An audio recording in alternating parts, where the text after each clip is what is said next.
ჩვენი ზაფხული დასასრულს მიუახლოვდა, ამიტომ მოდი ჩვენ ახლა გავხსნათ ახალი რვეული. ტრადიციულად, როცა საქართველოში ვისვენებ, ბიბლოში უნდა შევიცინო უამრავი დღიური და რვეული. ერთ-ერთი ეს არის რაღაცა ძალიან მომეწონა, სადა ვისაც გიყვართ. გავხსნათ.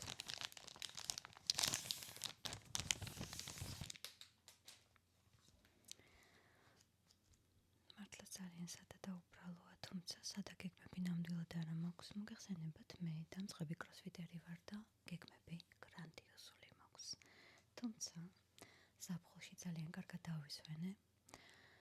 ოჯახად ვიყავი, ბევრი არ მიჯამია, საქართველოში ეს არის ძალიან რთული და ჩამოვედი იდეალურად, მინდა ვთქვა.